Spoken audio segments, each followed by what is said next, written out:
ડામાડોળની।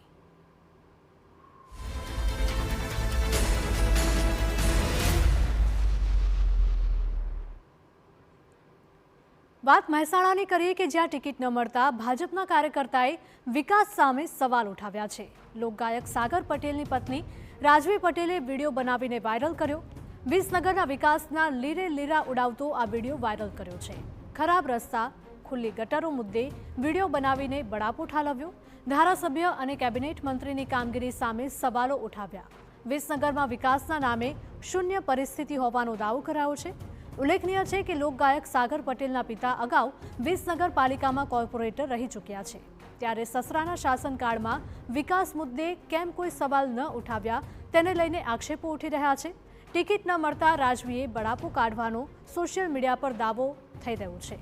બીજી તરફ રાજવી પટેલનો દાવો છે કે બીમાર દર્દીને એમ્બ્યુલન્સમાં લઈ જતા ખરાબ રસ્તાને લીધે ભારે હાલાકી પડી હતી અને પછી તેણે આ વિડીયો બનાવવાનું નક્કી કર્યું હતું। વિસનગરના વિકાસ પર ધ્યાન દેવા તેણે પીએમ અને સીએમને અપીલ કરી। કચરા જ્યાં જોવો ત્યાં રોડો ખોલી મૂકી દીધેલા છે। રોડ રસ્તા ઉપર એકલી રેતીની ધૂળ થાય છે, શ્વાસમાં એકલી રેત જાય છે, બરાબર। અને આ ગટરો ખુલ્લી છે। મને જાણવા એવું મળ્યું હતું કે અગાઉ એક નાનકડી દીકરી હતી ને, એ પણ ગટરમાં પડીને મૃત્યુ પામી હતી। એમ અમારા ધારાસભ્ય શ્રી જે ઋષિકેશભાઈ પટેલ છે ને, એમની લાપરવાહી અને કશું જ કામ નહીં કરતા ને એના કારણે ભારતીય જનતા પાર્ટી છે ને એના નામ ઉપર લાંછન લાગે છે। આપણે ભારતીય જનતા પાર્ટીના ના દોષ અપાય।